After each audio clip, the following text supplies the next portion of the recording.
In a negotiation, you're never gonna get 100% of what you want. You have to really look at business from the abstract of what two people are trying to get. We have to meet somewhere on this table, right in the middle, to where you're getting what you need to stay where you are, and I'm getting what I need to stay where I am. A lot of times what I see is artists, when it's crazy and it's great, they pat themselves on the back. When it's fucked up, they look at their team. I've never been a person that fucked off opportunity. You have to be rich in opportunity before you're rich in pocket. People lead into situations wondering how they gonna be compensated first, and they don't know about the intrinsic value of the opportunity. I feel like especially black males got a lot of pride, and that pride come from fucked up circumstances, right? The struggle. But I'm like, I always tell people, name me one instance where your pride and ego made you some money.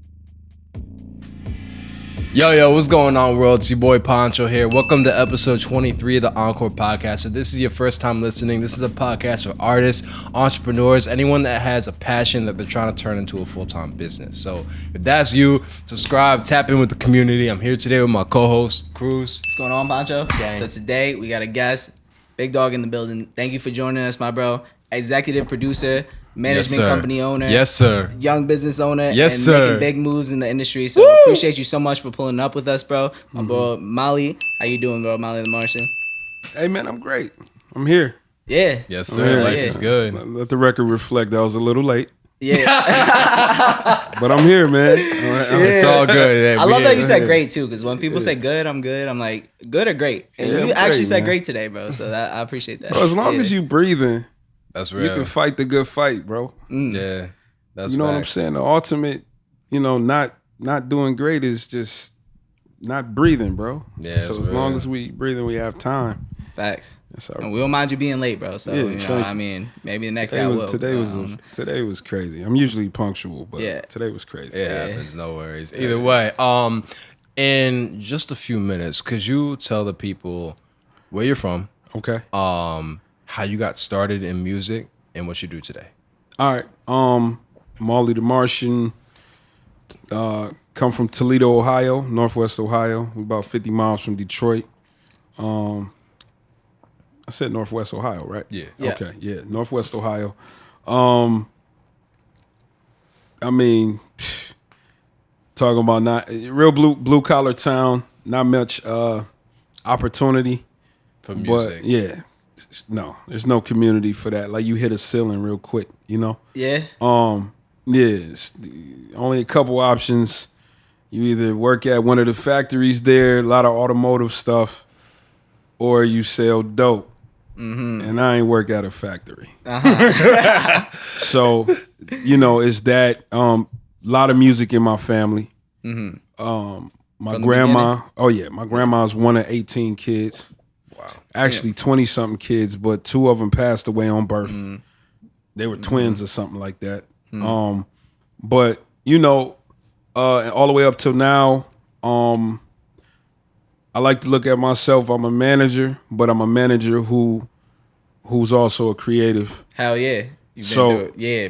I feel producer, like you took on artists at one point. Yeah. Like, I don't know how much you take on that role now. I don't think. Bro, I can walk you through the whole story of it, but yeah, you're creative though. So yeah, touch I'm a on creative. that though. Like emphasize that because you were talented creative too. You got big placements and you've done big things. You've performed in. So I'm a manager now. Yeah. I'm a manager now, now. and I own a media company with my partner Gerard Victor called Shot Selection. We shoot a ton of content and music videos, and for everybody you can think of. We got some pretty good partnerships right now. But my journey just started in Toledo.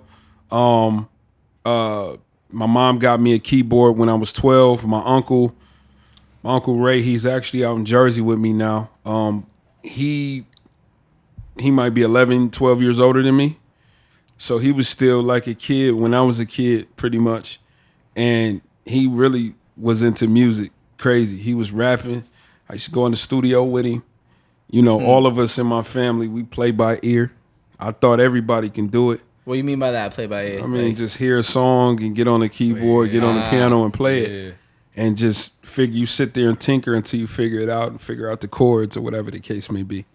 So that was my first part of my journey. And of course, my uncle was rapping. I started rapping. You know what I mean? I got into Nas and Jay-Z, and where we from, we get everything.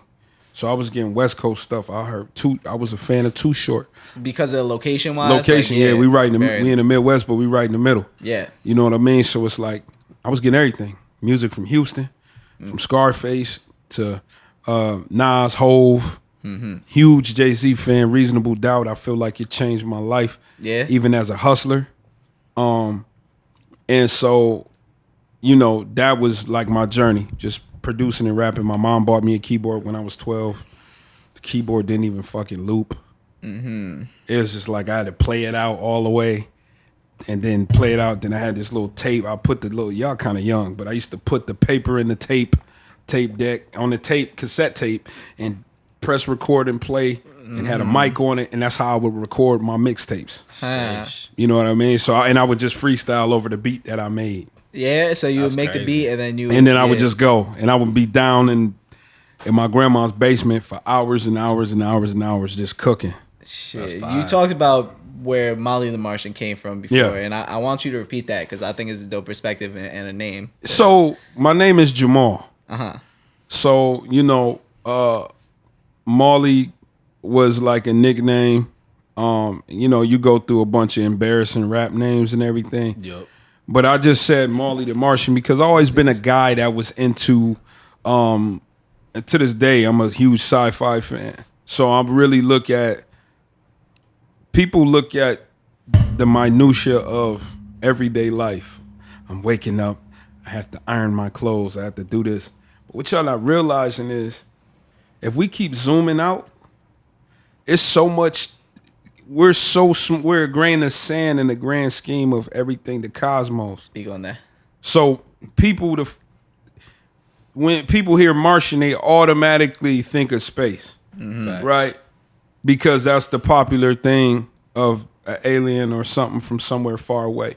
So I just used that to just. I never wanted to put a cap on my potential or my thinking by just being present in Toledo, Ohio. I felt like I'm beyond the ceiling. I'm beyond the sky's the limit. I'm past that. I feel like everybody is past that. If you could think, and you could really think like, wow, there's other planets. There's shit flying through space that you know what I mean? Like, so I just kind of thought, it's kind of like me thinking bigger without saying, oh, you have to think big, man, and strive for it. It's just, man, like, yo, think about it. It's shit going on way beyond your comprehension. And I always kept that and used that as motivation to move forward and to get out of the shitty circumstances that I was in a lot of times. I like that. That's fine. If that makes sense. Yeah, nah. Could you hit on the what do you currently do today? So you own Shot Selection. Yeah, me and Gerard Victor. Gerard is from Detroit. From Detroit, yeah. Gerard is from Victor. Detroit. Copy. Probably the top 5 director in the business. Yeah. I'm gonna say the number 1. Hey. But there's some guys that do really great work. You do great work on Shot Selection for sure. Oh yeah. I appreciate it, bro. Yeah, 100% check that out. You handle the management and admin side of that. So yeah, we do. I executive produce a lot of our videos, and a lot of times I'm there, hovering around like shit because what we model our company after is we're an extension to the artist's growth. It's not about just pulling up, shooting a music video. They call us because they know that we understand the vision. They know that I'm come from music. You know, I work in music too, and I have this. So it's like they don't have to explain a lot to me. Yeah. And, we got this kid sonically. Do you hear this? When we go and shoot videos, we pull up to the studio and hear the records and pick the songs. A lot of times, Pick like the songs you said? Yeah, like Yo Gotti, call us, or Doug, 42 Doug, and we'll go to the studio and they'll just play records. Which ones y'all want to shoot? And Gerard would catch a vibe, I catch a vibe. I'm like, this one is special. This one is this. That's how they work.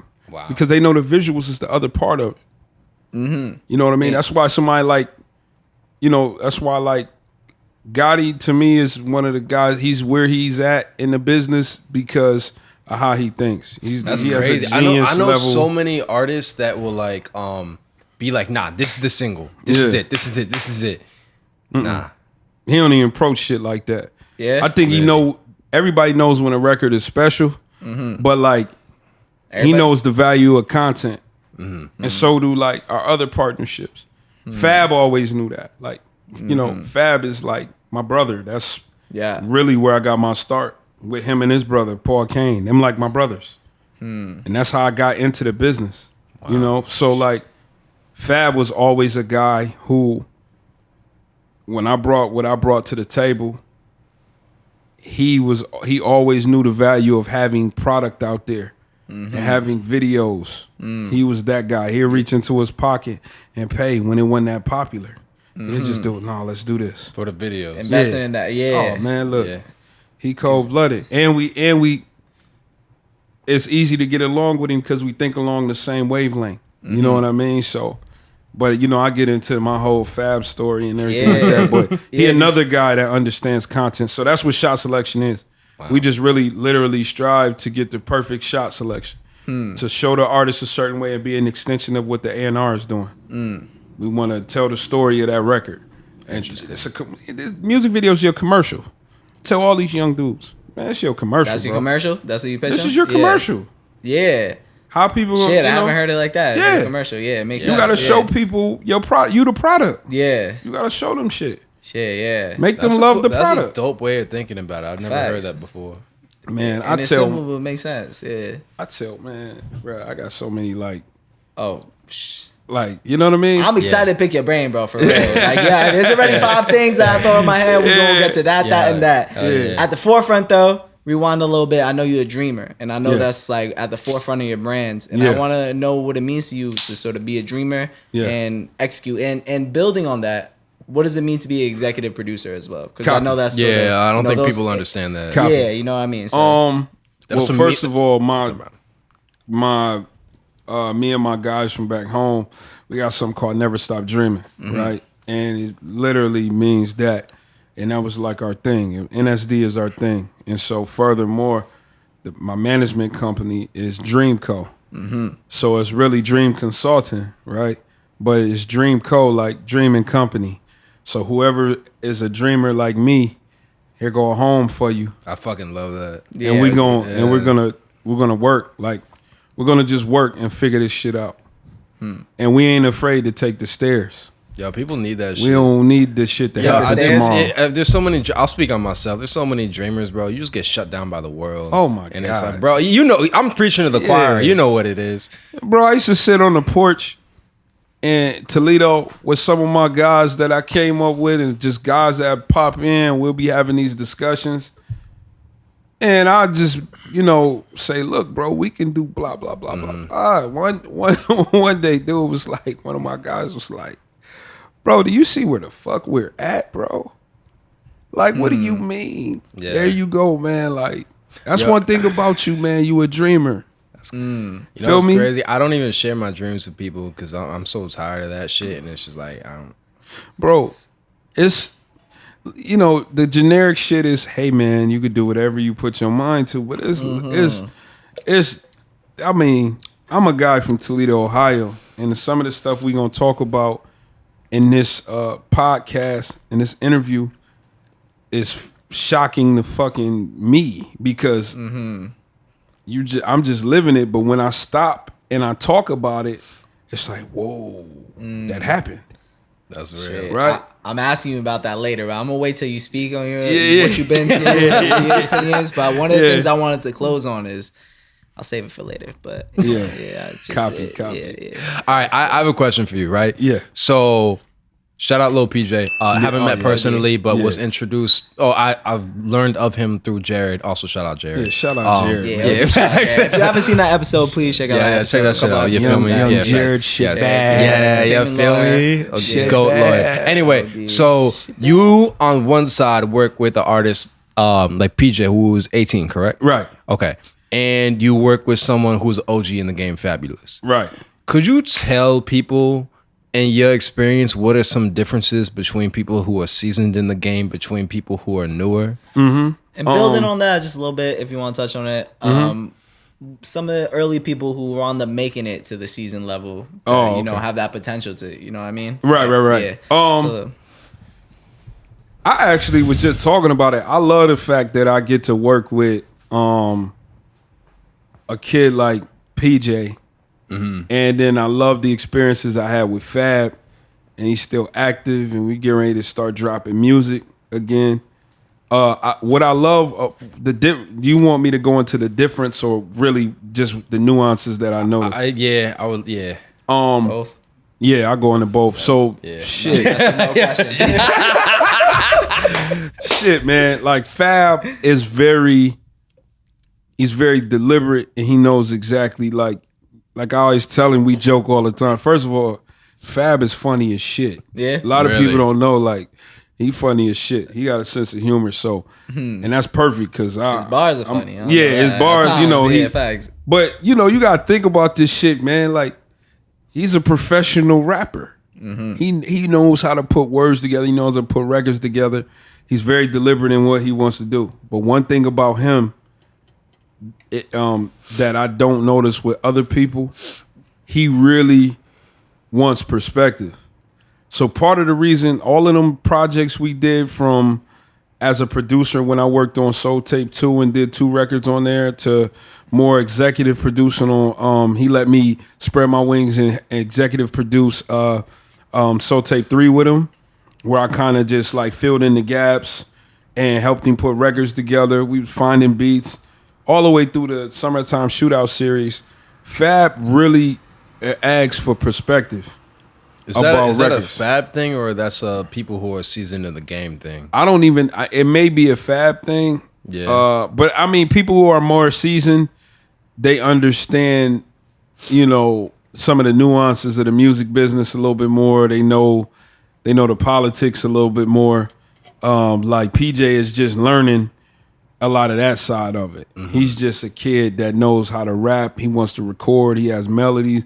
And he has so much upside. But one thing about even PJ, to speak on him, is for him to be 18 years old, and he don't even like talking about how old he is because he don't want to get pigeon-toed into anything.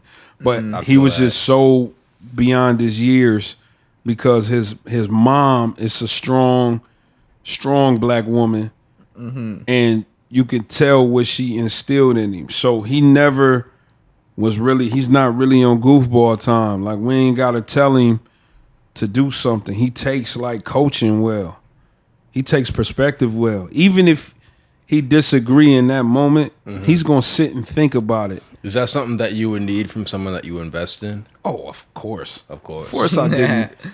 At first, I just was really like looking for the talent and getting excited about it because I'm so close to music and I understand shit when I hear it. I'm like, oh yeah, I know how they chop that sample. That shit is crazy. So the engineer and producer side of you, like, really, when you're looking at talent, you look at it on a technical level. I'm looking at it technical. I'm looking at it right. I'm looking at everything in totality. The way we approach things, how we manage people, is we just want to look at it from the eyes of the creative and then integrate all of the things we need to do to operate in the music business. You said from the eyes of creative, and then you try to integrate music business because we got to do business. But I want to understand that creative and understand that process before I move them through business. I'm not the guy to pull up on somebody like their music and be like, all right, man, okay, so we're gonna have to do this, and that. No, man. Let me hear your music. Let me see what your character is like. That's a fact. Let me see where you pull your inspiration from. Okay.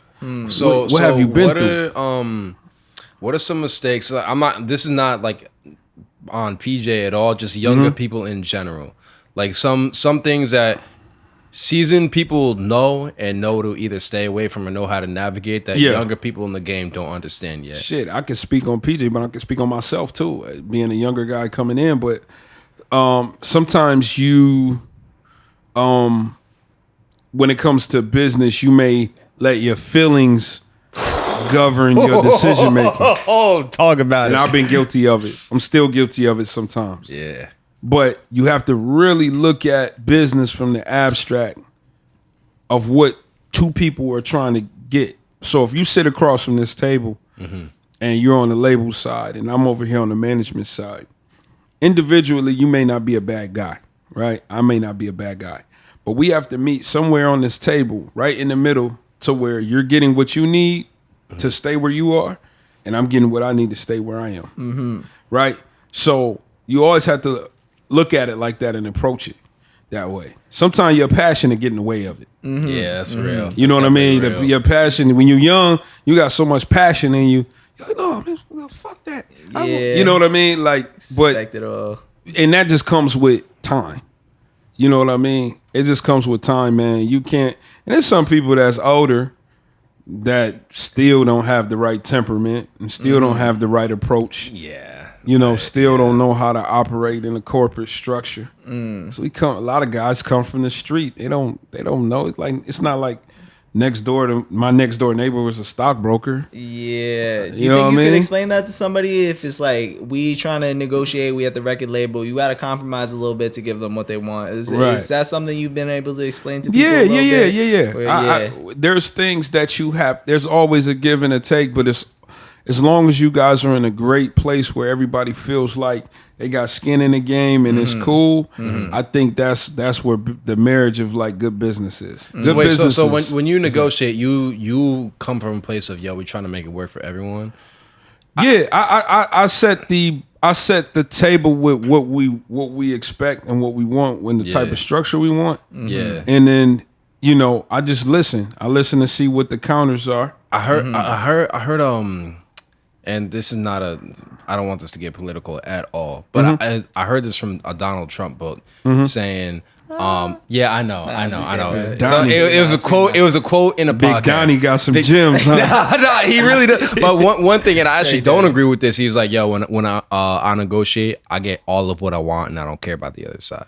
Yeah. See, to me though, that's Donald a personality, bro. He got to pop shit like that, especially in a book. One thing he know how to do, he know how to sell shit. Now, in a negotiation, you never gonna get 100% of what you want. Never.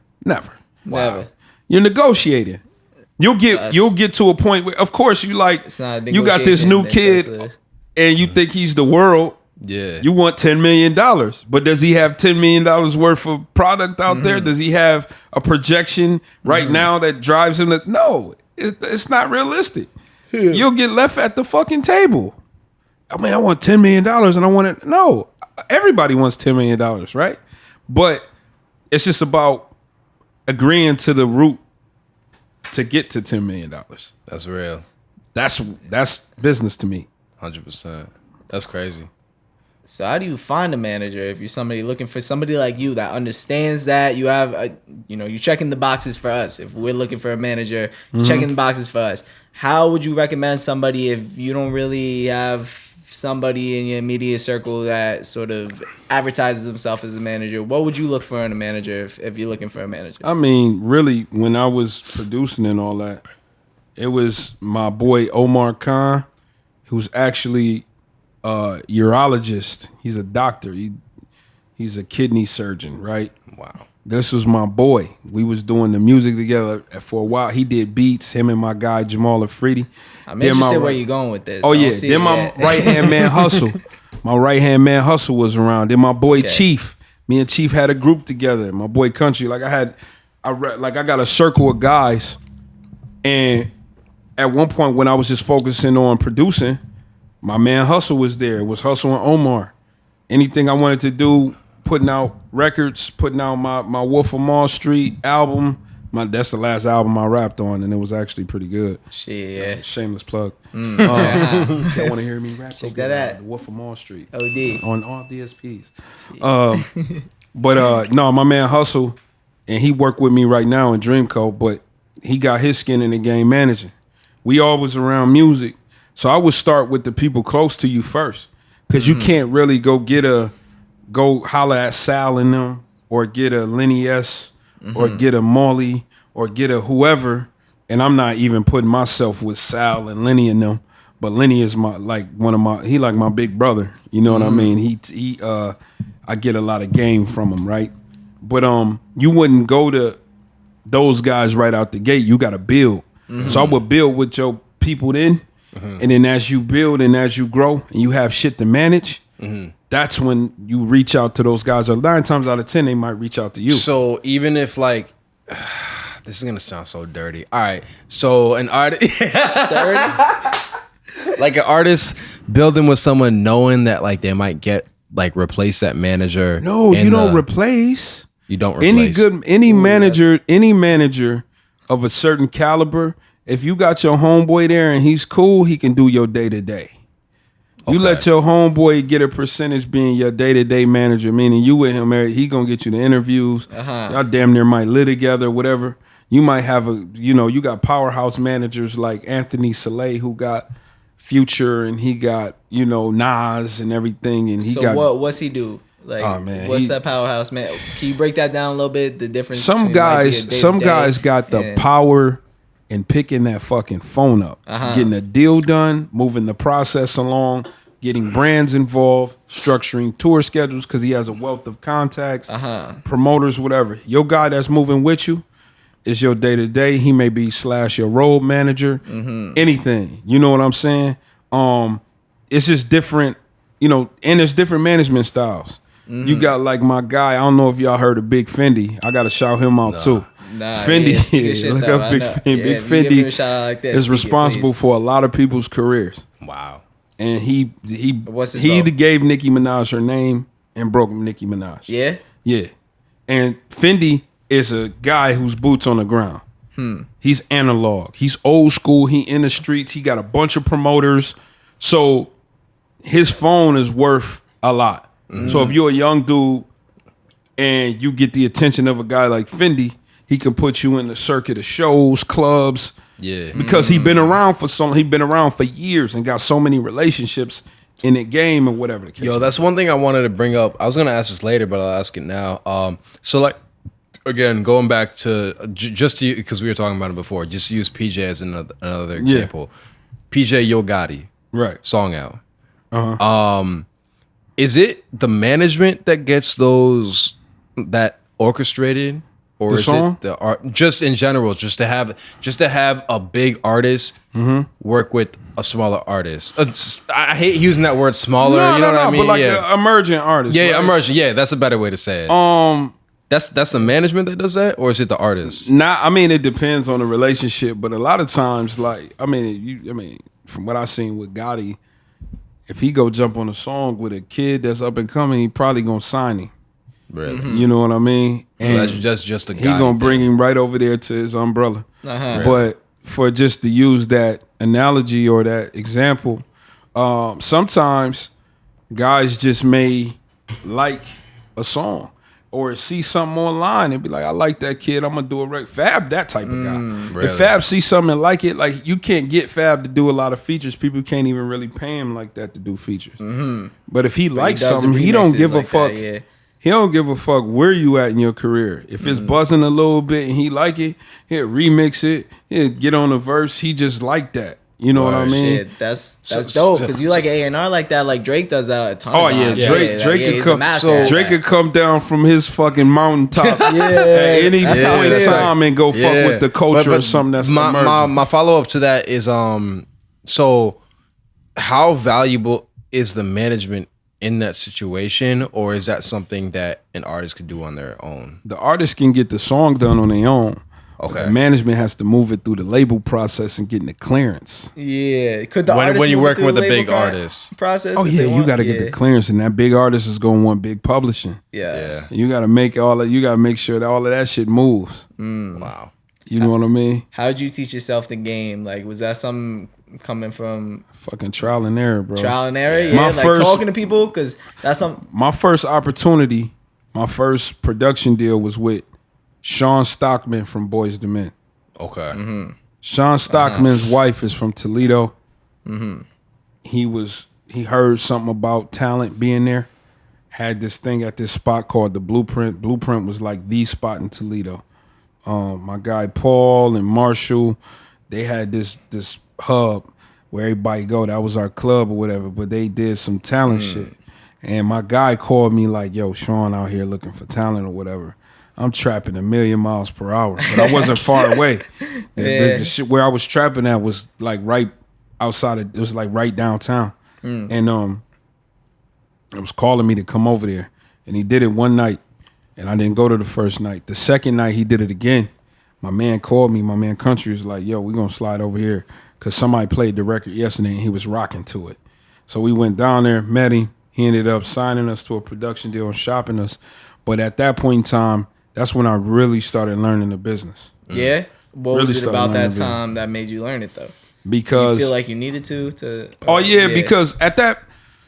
I was going through a point where I was just like, yo, I knew I wanted to advance in music, but to keep it all the way real, we in a place where it's not a lot of opportunity. So my objective was like, all right, let me get some money. Mm-hmm. If I can get the money, I can't really give 40-something hours a week to a regular job.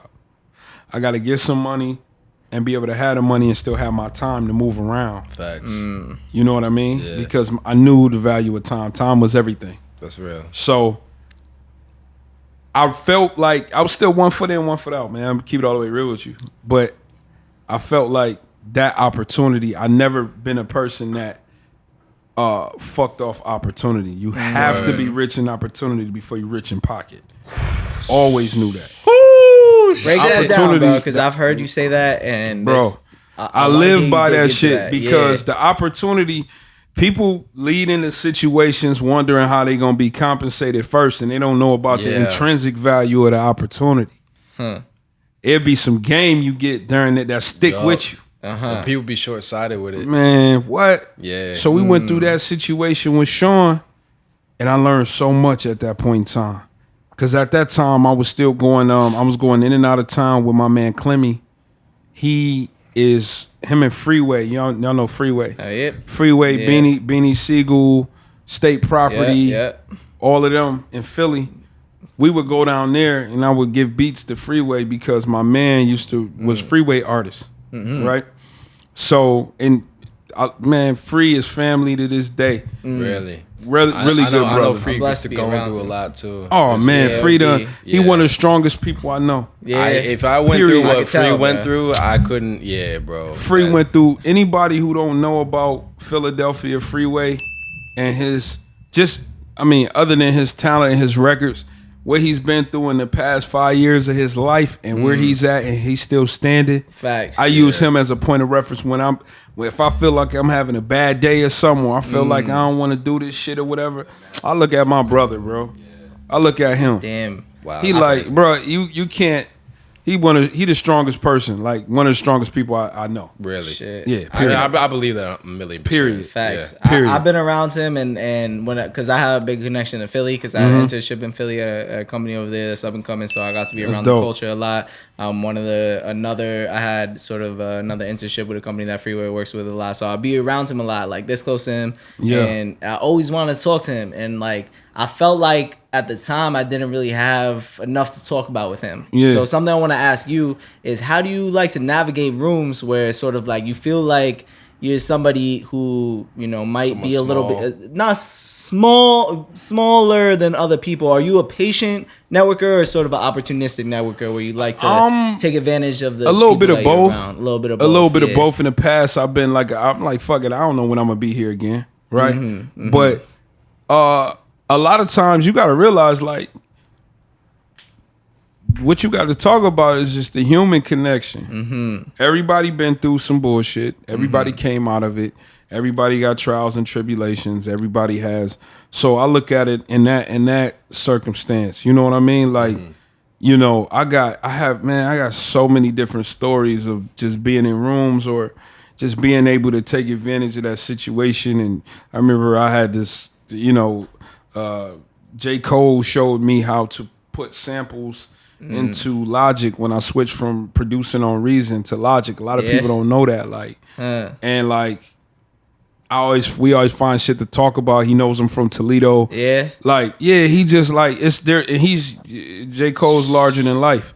But I'm pretty sure I bump into him, like all the time, it's super love and it's super cool. People is human at the end of the day. That's facts. It's when you don't treat them like humans, it's when they go into that other mode. Mm-hmm. So a guy like Freeway got a wealth of knowledge to give because we all Muslim. Mm-hmm. So it's part of being Muslim too, is like being able to share with people or seeing people. If you had a question for him, he'd give you his perspective from where he's at. He one of the realest guys. He never really was You know what I mean? He was always a good dude, man. That's you don't come across a lot of good dudes like that. Yo, what's crazy to me is I'm so sorry to say this. I forgot to put in the fucking battery packs in the cameras. Oh, yeah. Let's load them up.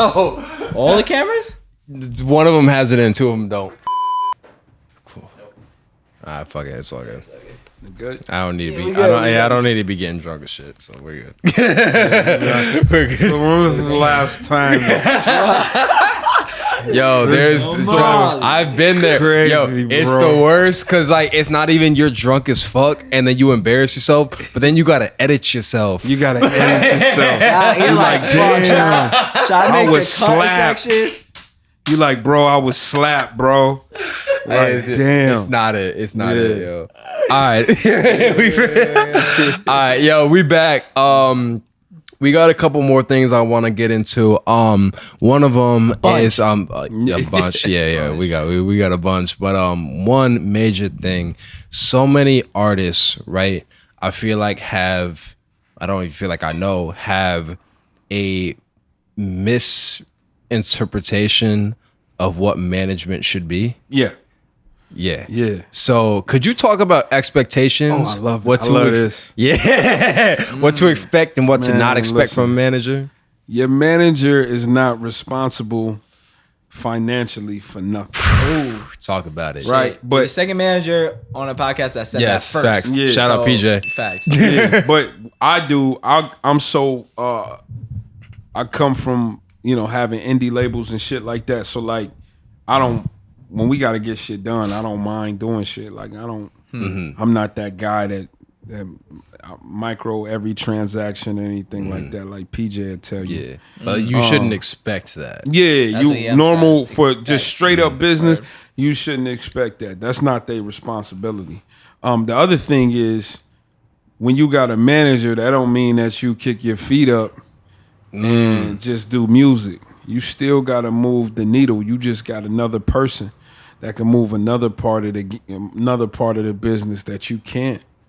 So or that you may not have the bandwidth to do it. So you guys are sharing in your vision and bringing your vision to life. And he's doing it knowing that he can be quote unquote fired. So a lot of times what I see is artists, when it's crazy and it's great, they pat themselves on the back. When it's fucked up, they look at their team. Really? All the time. Do you feel never look at this themselves. Accountability. Yeah. Sheesh. Do you feel like it's a thankless job at times? Of course, I say it all the time. Really? It's a thankless Yo, job. I'm not gonna lie. I could do a lot of shit in the music industry. I could not be a manager. But I'll tell you this. It's been people I worked with in the past that they weren't the greatest, didn't have the greatest character from that perspective. Because when artists are chasing a dream, it's just one-dimensional. Yeah. They're not thinking about the nuances of people and how they want it so bad. It's tunnel vision. So when I understood that, I don't take it personal.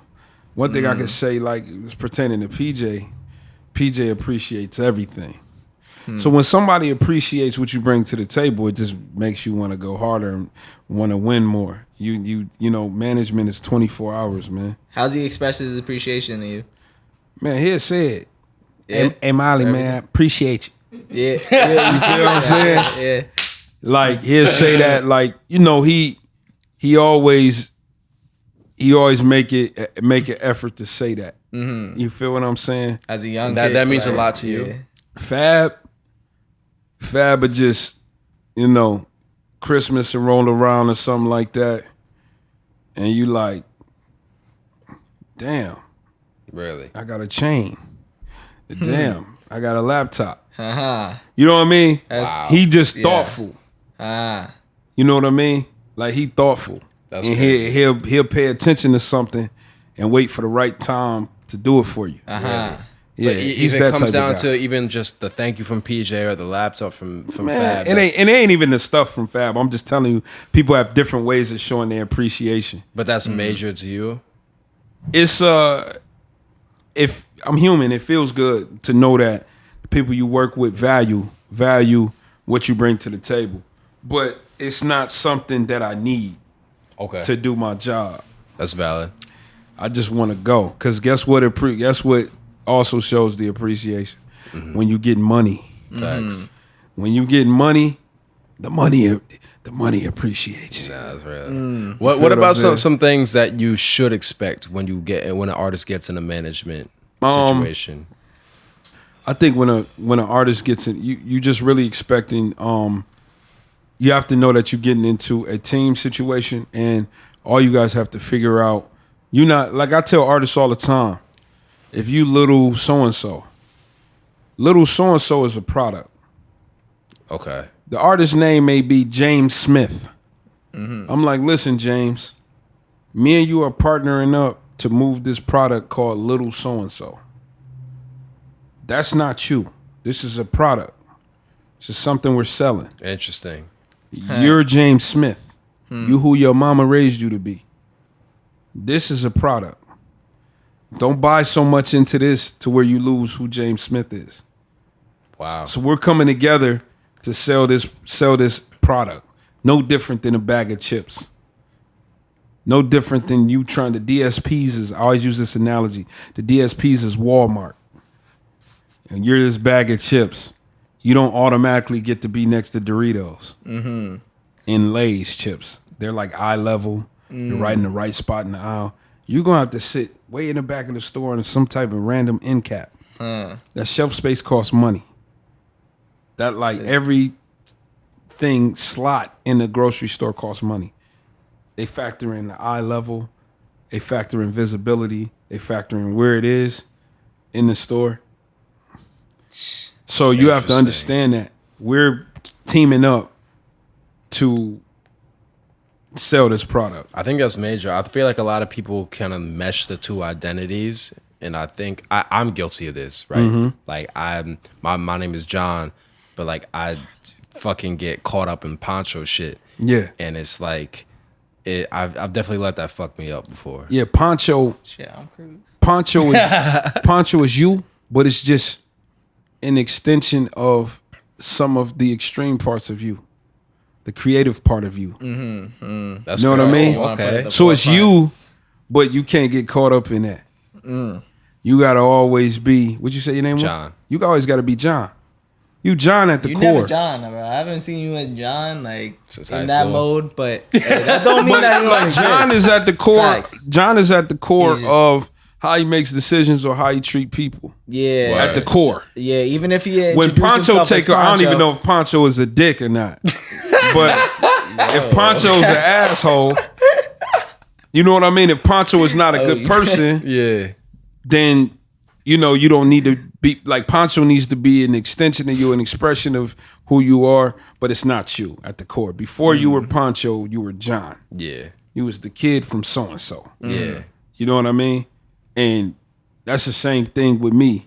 At the core, I know who I am, who my mom and my grandma and my family, I know who I am. Still Jamal. Just Jamal. Word. Right? So it's hard. It was even hard for me to do interviews because I don't like sitting somewhere and talking about myself. Kiera will tell you, I don't really like talking about me. But you guys and Jared made me see a perspective of, hey, give your perspective and maybe it'll help somebody or maybe it'll just your story. Because I watch interviews all the time. And I'm like, wow, that's crazy. And I watch interviews from guys that I know personally. And I'm like, wow, that's crazy. Right?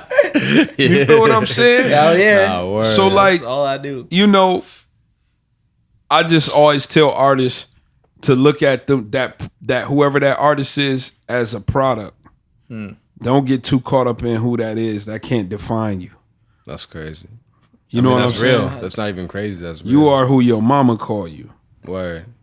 What calls you to the management role? Coming from the artist producer role, like what made you really feel in touch with that side of the industry and business?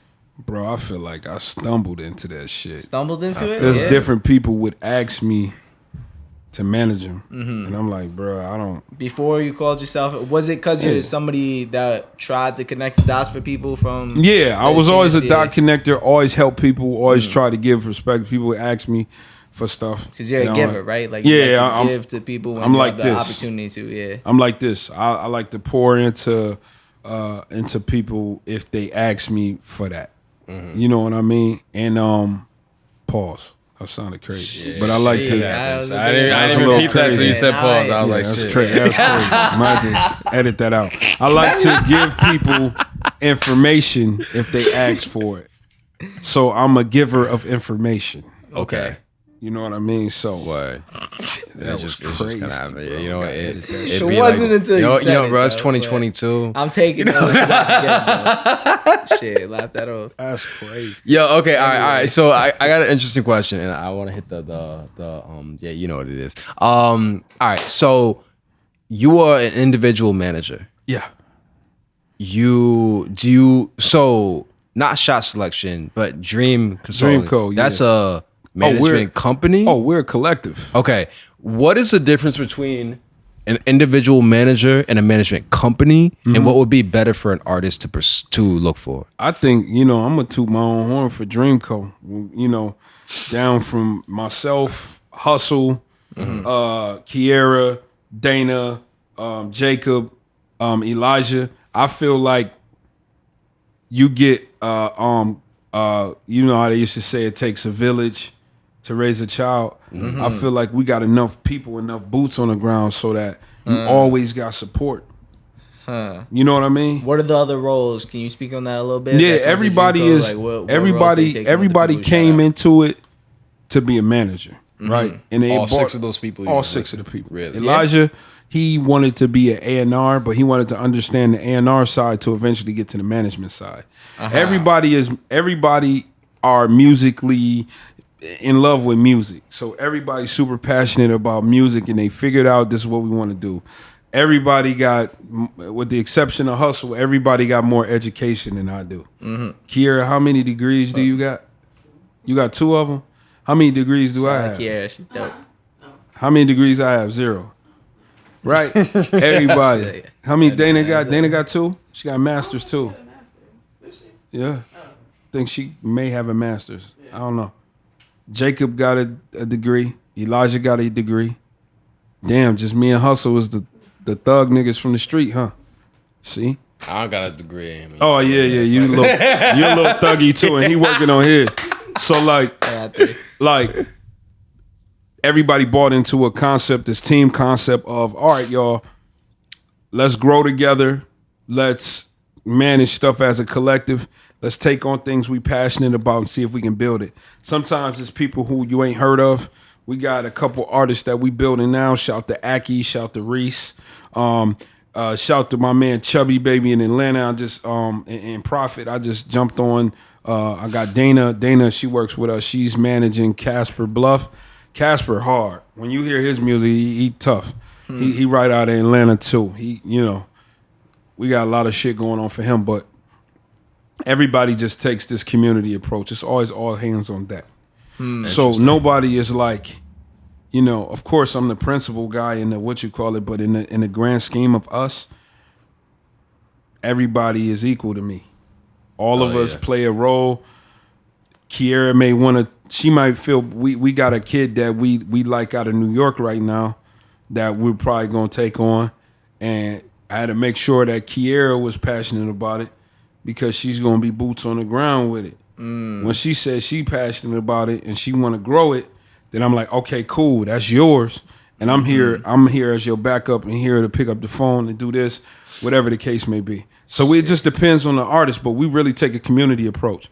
If I'm not in New York and Kiera here and PJ is here and Jacob is gone or whatever the case may be, then Kiera moves around with PJ. Damn, that's what's so dope about you, bro. Because as soon as I met you, bro, like Kiera was the point of contact for setting up this interview. Yeah. And as soon as she walked in, I was like, hey, it's great to meet you. And I talked to you, and I was like, hey, it's great to meet you, Kiera. You're an assistant, right? Like, you're like, nah, that's not my assistant. Word. Like, and right away you made that clear. You didn't try to put anybody. You're like, nah, that's somebody that's working on the same level as me. So shout out Kiera. Ain't nobody an assistant to me. Yeah. And she would have been perfectly fine with that because she knew she had to grow. But from the jump, I'm like, you work with me. I don't give a fuck how new you are. We working together on something. Yeah. I didn't really feel like she was an assistant. She has a lot more value than that. And there's nothing wrong with being an assistant. But I feel like, I'm like, who am I to fucking need an assistant? I got more work to do. Word. You understand what I'm saying? You're a good leader. Thank you. Yeah. I feel flawed a lot. But I feel that. I would like to think that I think everybody knows that my intentions are super pure. That's fine. You know what I mean? I mean, Kiera can speak to that. Hey, y'all, Kiera. Kiera is behind the camera, y'all. She over here. Shout out Kiera. Yeah. Throw the Instagram up and all that. At Key Diddy. At Key Diddy, you know what I'm saying? Hell yeah. Go follow we got a special section for you. Do you want to kick it off? Yeah, facts, bro. Okay. Do you have any sort of advice for somebody that wants to get into the management space or in the world of... Yeah. Oh, shit. What...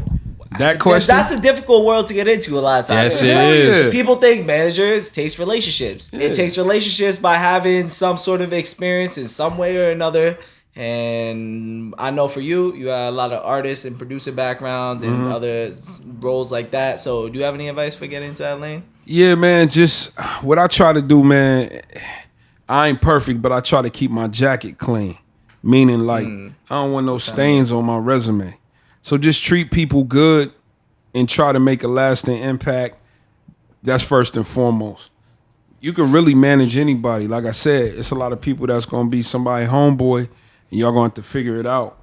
The main thing with management is, I mean, I always tell people this. Go get, the very first thing, go get Donald Passman's book. Go get everything you need to know about the music business. Industry, yeah. It's a new edition out every couple years because the music business changed. Just at least read that. Yeah. Don't be a guy who don't want to read. I mean, you're going to have to get in the trenches to learn this shit for real. But at least read it. Give yourself a base and take it serious. It's really a job. It's 24 hours. You want to, you know, I got to do a better, nowadays, I got to do a better job of building up my brand.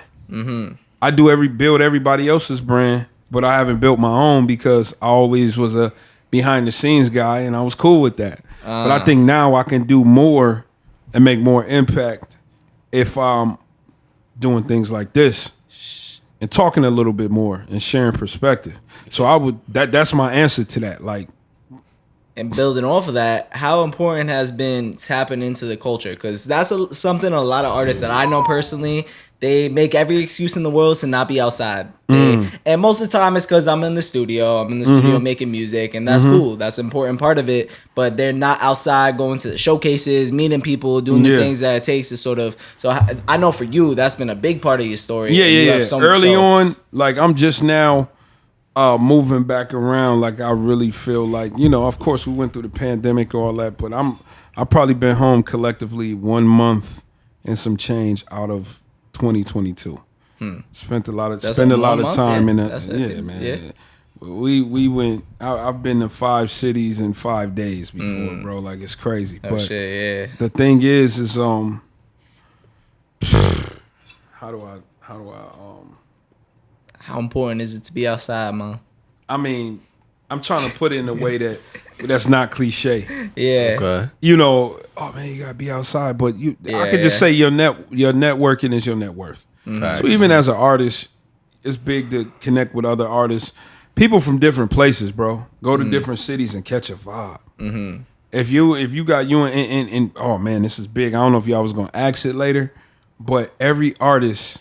You have to network and find that producer or producers that have your sound. You guys have to be a marriage. It has to be a marriage between the artist producer before you catch that record. Does it just feel like it? Like when you find that, how do you know if they got it's your tough. sound? Yeah, it's tough because you can't really answer when you that, up and coming, you're not really gonna know. But the guy you got the best, where y'all got the best connection sonically, and you're like, damn, this is it.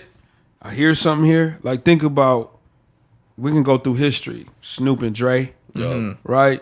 Pharrell and everybody, right? That sound, but really Pharrell and like the clips, and like there's certain people that capture your sound. You can take it to a Turbo and Gunna. Oh man, Turbo and Gunna. We just actually just did some sessions with Turbo. We got something. Yeah. Shout to Turbo. Shout to Ebb, his manager.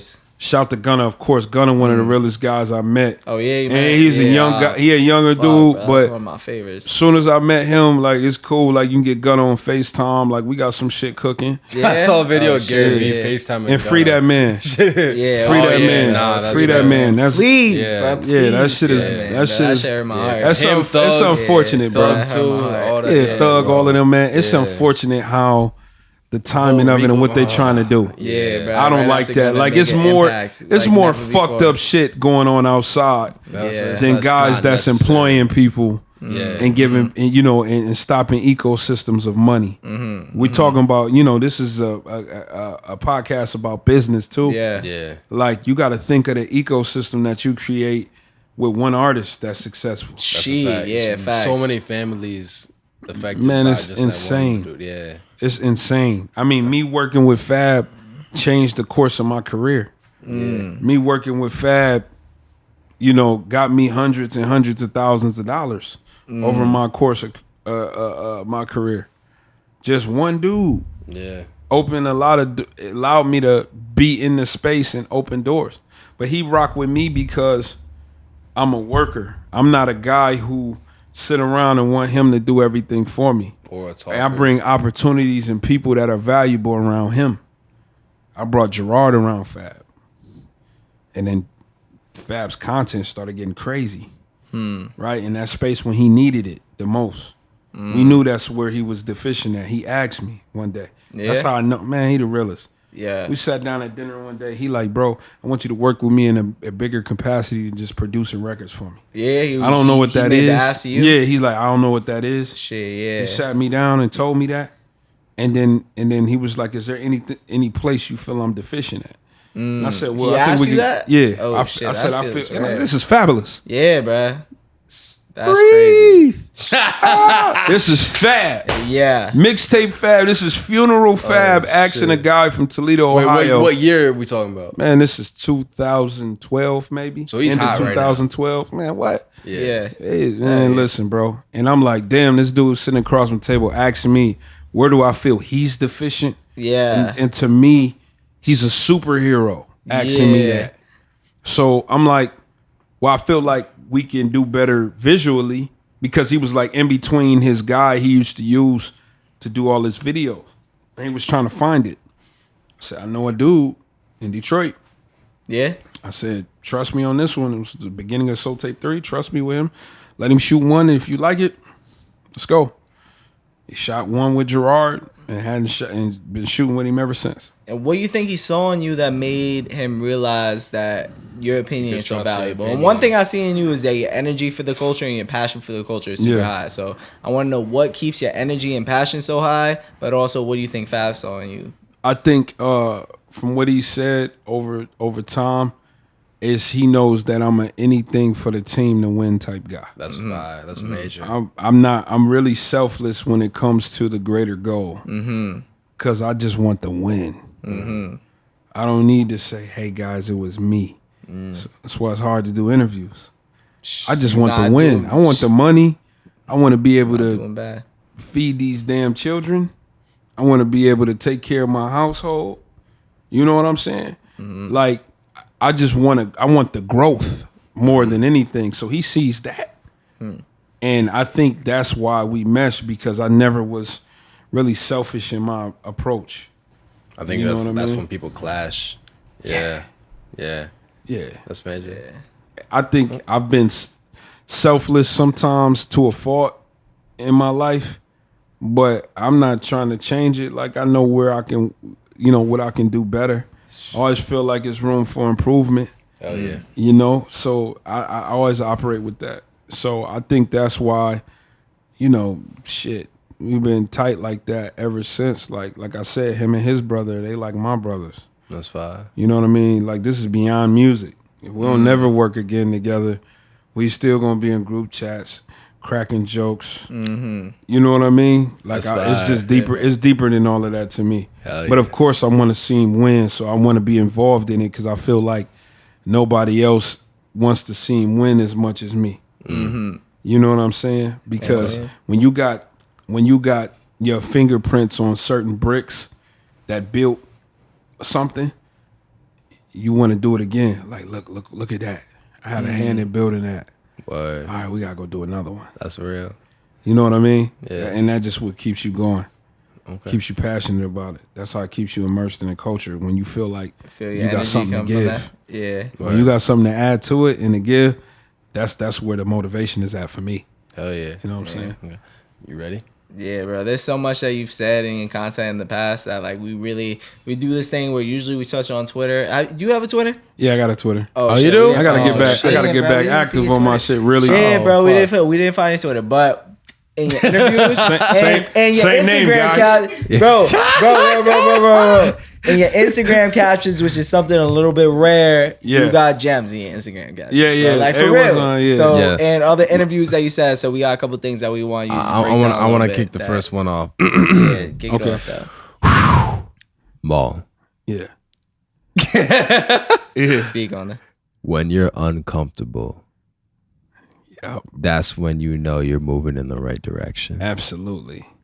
Complacency is terrible in this business because there's always somebody coming out, somebody new, somebody with a record, now somebody going viral.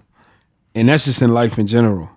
When you're too comfortable, you're not going to grow because you're settled. You don't want to ruffle any feathers in your life. So I always put myself in situations that aren't easy because I'm going to get the best out of myself. That's like when the coach puts you in the game. He like, look, bro, I know you ain't played all game, but so-and-so fouled out. We're going to put you in. You got to make the most of these motherfucking minutes. Or I'm never putting you in the game again. You need that pressure. It brings the best out of you. So when you comfortable, you complacent. Complacency is the devil, man. That's real. Complacency is terrible. You gotta, when you uncomfortable, you know you're transitioning into something bigger.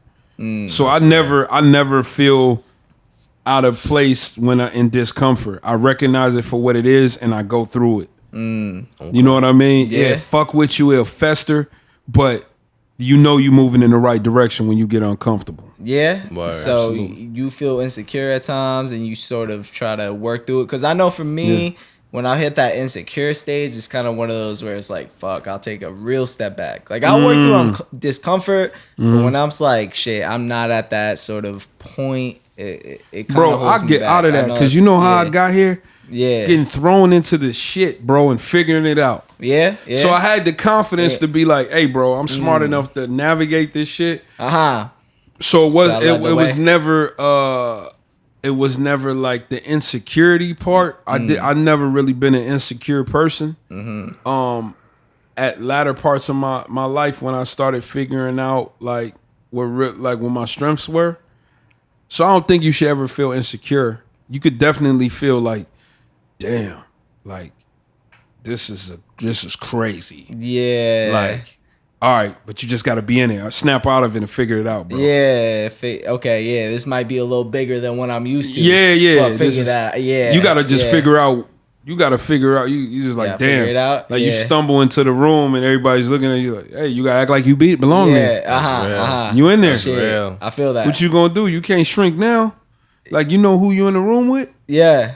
Can't You know shrink now. Yeah, Okay, you gotta just live. You gotta rise to the occasion. I feel that 1,000,000% because I know for me and probably a lot of other people, it's just getting in that spot. And once I get in that spot, I find the confidence. As soon as I put in myself in this, getting in this podcast, he asked me to be on it. This was like a completely unfamiliar situation. Yep. I'm like, fuck, bro, I'm gonna be nervous. You was every uncomfortable, time. right? Hell yeah, I was uncomfortable. Episode But 1, now- 2, 3, 4. But now, how you feel? I'm chilling, bro. You grew. Yeah, he told me, yo, as soon as the cameras go on, you're gonna feel like a couple episodes in, you're not even gonna realize these shits is on. Like now I'm like, I don't even know. These shits is on. This I shit didn't is know, regular. bro. This is not much different. That's than our because you conversation went through before, the uncomfortable stage. Facts. Then there's gonna That's be a right. point in y'all growth where y'all gonna be uncomfortable and you know, damn, Facts. it's growing pain. Yeah, that's when we move out of P-Skill because we trying to get When y'all up move outta there, here. y'all gonna be like, damn, this overhead is crazy here. Yeah. What are we doing? Yeah. Why the fuck did we make that decision? You know what I mean?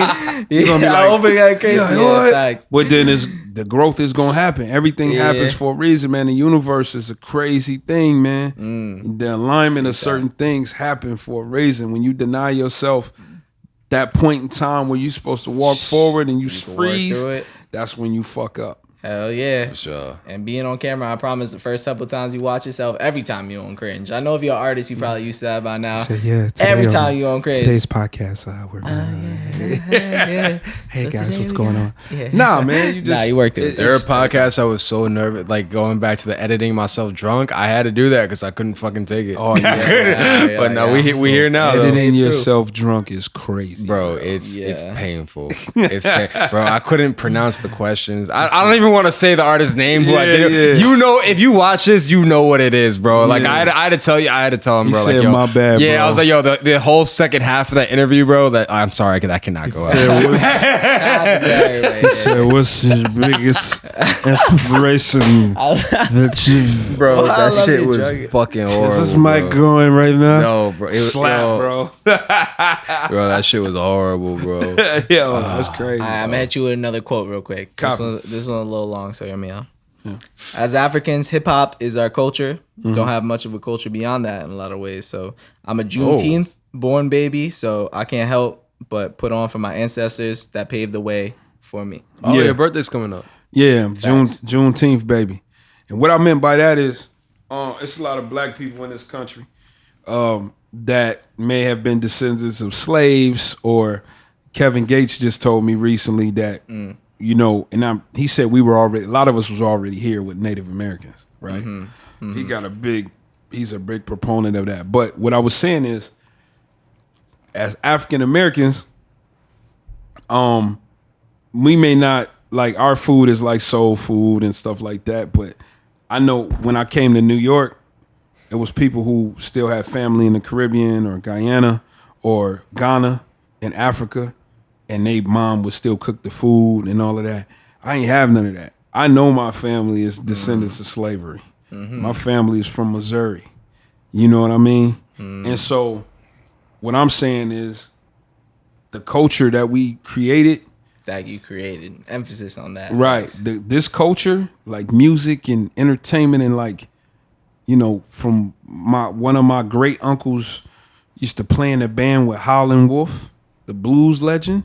Like, all that's our culture. That's black culture. Black culture is American culture, is what we have with music and, you know, our influences and creating rock and roll and all of these different genres.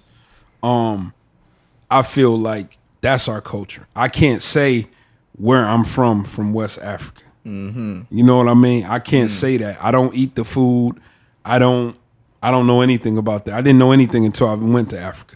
You know what I'm saying? So like, 1,000,000%. this is our culture, and I feel like I have to do my due diligence to make sure that, and I don't even want to say ancestors like abstract, like just some long time ago. I'm talking about my grandma's uncle who train hopped when he was 12 from Missouri up to Toledo, Ohio, and that's how we got our great uncle Bully, right? Him having a house and passing it down to my grandma. Then I had the house at one point. You know, him not believing in banks, stashing 20 grand in the house, running numbers, giving game to my uncle when he was little. You feel what I'm saying? Yeah, that's what I'm history in talking your about. family, yeah. I gotta make sure that the opportunity I'm given, I take advantage of that for him and for my grandma who ain't have no shoes till she was 7.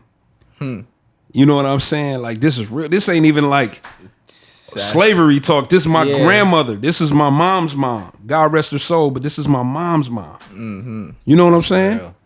Like, so I'm like, damn, I gotta, shit, her feet was hurting one day. She wanted shoes. Now I got a house full of shoes. Bird. You know what I'm saying? I gotta do that for that. For sure. You know what I mean? So that's what I meant by that quote. It's a beautiful thing, bro. I love the way Thank you you, man. articulate that for sure. Thank you. You want to do one more each? Because I don't want it to be too long. This is fire. We also want it to be digestible. So we're going to do one more quote each. Okay. And then, okay. All right. It's crazy.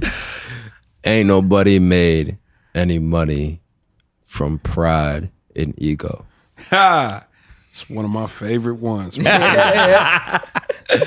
So, not to get too deep, but I feel like, especially males or black males, got a lot of pride, and that pride come from fucked up circumstances, right? The struggle. And then the ego is that comes with the culture, right? But I'm like, I always tell people, name me one instance where your pride and ego made you some money, right? A lot of problems I seen later, problems or beefs that I had or my guys had with other guys, it all was lack of communication. But people had too much ego to really speak to each other directly. Or too much insecurity or ego or hurt, pain to move past something that was so small that they planted a seed and it grew into this fucking crazy ass tree of bullshit, right? And it keeps perpetuating down to the young guys, and then the young guys, I done talked to young dudes, they don't even know why the hoods is beefing. They just know that that's they ops. Yeah. Y'all don't even know where it started from. Y'all just know that that's the opposition, right? So I just always put in perspective like, yo, pride and ego doesn't do anything for you. It's a tool that we had as survival mechanism because it was dog eat dog where we came from. When you get older, you realize that it really is nothing that you can't talk about so long as people ain't violating your kids or your family or, you know what I mean? Like, 1,000,000%. Most shit can be solved by a conversation. Yeah, it can be solved easily. So I feel like the pride and ego get in the way of a lot of people's opportunity. That's real. And when you strip people away from the opportunity, your pocket is affected. Especially with artists. I mean, man. Pride and ego with artists is crazy. Yeah. Shit, and that really builds perfectly in the last quote I was about to ask you about. So you sent it in caption. You said, shout out Lil PJ again. Said Lil PJ's talent speaks volumes, and your humility will bring you longevity. And that's the part I want to focus on. Your humility will bring you longevity. What does that mean to you? Yeah, just being able to understand who he is as a person and being able to be human and him being able to know that he can go further and he can grow. He don't feel like he the end all be all. He recognizes his talent, but he knows there's room to grow. Always room to grow, and he strives for it. This kid is a studio rat. He don't go out party, nothing like that. Yeah. He does 5, 6, 7, 8 songs a night. This is just what he wants to do. He doesn't want to go eat, have dinners and all that. He wants to go record. That's what he wants to do. That's what phase of his life he's in. So that's where that quote came from. Because he has that piece in him. His mom put that in and instilled that in him. And I feel like that's a very strong characteristic. It could take him far. That makes sense. I'm going to ask one more follow-up to that. Just you, and this is something I said I was going to touch on later. Moving so fast in life and everything that you've been through, how do you find moments to take it in and absorb? Like, I'm in these rooms, I'm doing these things, and how do you find gratitude on what you're doing right now? Man, I don't. No, you don't? I feel that. Yeah, like, I haven't. But like I told you, it's things like this that when I have to talk about things, I'm like, damn. That's what fucks me up. It's like, damn, man, like, and it seemed like it just was yesterday. It happened so quick. I look up, and I've been doing this. I'm about to be 37 in June, and I got my break when I was 26, 27. So I've been doing it since I was 12, but professionally for about 10 years. You know what I mean? So like, some of that shit is a blur. But when you talk about it, it's just like, man, that's the moment that I have to be like, wow, because I feel like I have so much yet. I still have a bunch of shit to do. And I just feel like, man, I'm not there yet. So I never stop and smell the roses because I'm like, shit, these roses smell like shit right now. In my mind. Yeah. You know what I mean? Yeah. I feel like if I pick this pretty flower and I smell it, it's going to smell like shit. Yeah. Because I'm like, oh, I want to be... Yeah. I need to have this. Yeah. I need this many platinum albums. Yeah. You know what I mean? It's a blessing and a curse. Right. So it's like, but I mean, when I stop and I think about it and we talk about it, I've been extremely blessed. I'm blessed to still be here. Like I said, breathing is the best thing that you have. You can replace money, you can't replace time. So I value time. I value you guys' time. I value the people's time around me. Because we can't replace it. Y'all can't. Y'all can't say, you know what, this night was fucked up. Let's take all of those hours back. You can't do it. It's done. We spent that already, right? Yeah. So, you know, that's all I have to say about that. And we value your time so OD, my bro. I'm so yes, sir. This shit was super fire, bro. Yeah. Hell yeah. Yo, bro, I would really appreciate you, bro. Yes, I get everything, man. I don't know if I... Yeah, I mean, really, bro, we could talk for 5 hours. We just gotta keep it digestible. Okay, so, sure. yeah, that'd be our yeah, we don't need that. But, yo, could you tell the people where to find you on social media? Yeah. It's at Mally The Martian, MallyTheMartian. Boom. And then, you know, go follow Dreamco Management. Please. And Shot. Shot Selection. Yeah. SHOT Selection, baby. You see the merch? You know what I mean? Watch this. Watch this, y'all. Mom, I'm getting interviewed right now on a podcast. Oh, can I hear it? Mom, you're on the podcast right now. Got the mic in front of me. What you gotta Any questions about Molly? This is his mom. What you gotta say about how incredible I am? What I'd like to say is, as a mother, it is so important that we know that even as a single mother, how we need to nurture our boys so that they can become a boss in every area. Okay, mama. In every area of their life. Yeah, pop your collar. You popping it? Yeah. I'm telling the truth. Yeah. All right, I'm gonna call you. We wrapping up.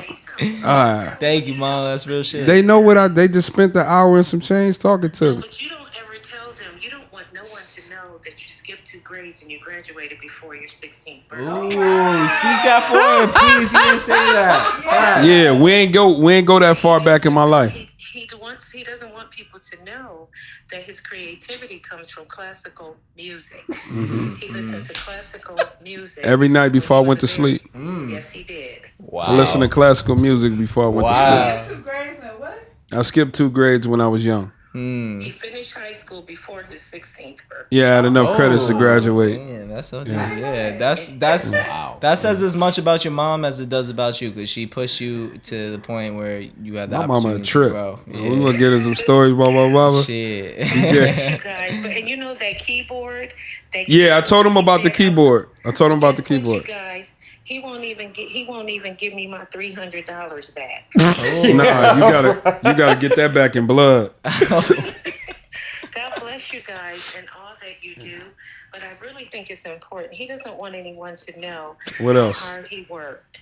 We talk about hard work. We talked about it. No, I'm talking about you don't tell them that you were in the hood, but your mother wouldn't let you be hood. Ooh. Yeah. That while everybody was outside on the corners, you were in the house reading books. Oh. Yeah. Up until what age? She's the same. Wow. Let me see. I got off the porch, when I got outside, 15, 16. But I, to her defense, I feel like any single mother with a boy, he gonna have to go out. He gonna go outside at 15, 16 to get that other part of it. I do. And I do want to tell you guys this. There were people who said to me, he gonna be a punk. He gonna be this. He gonna be that. So you know what I tell him now? How you like my punk now? Yeah. Hey! Woo! Yeah. That's a real shit. All right, mama. Thank you. Love you. I'll call you when I get in the car. All right. All right, bye-bye. That's funny. I want to say nothing after that. There's no better way to close that out. So, yo, check it out. This is episode 23. Thank you for tuning in. I know you learned some shit from that. I know you took some inspiration away from that. So please subscribe. Tap in with Molly. Tap in with us. And thank you for watching. Hey, we're gonna be back. This podcast fire. My guys is going somewhere, man. Appreciate that. And we're gonna be back soon with some more dope content. So appreciate you and. New music on the way from Fab. Let's get it. New music on the way from PJ. Woo! Go get ready for Casper Bluff. Let them know. Get ready for Reese. Reese is special. Get ready for my man Aki out of Cleveland. We going up, man. Let's get it. Yeah, let's get it. Let's do it. Appreciate you. Yeah. We need horns and shit. Yeah, we got some time.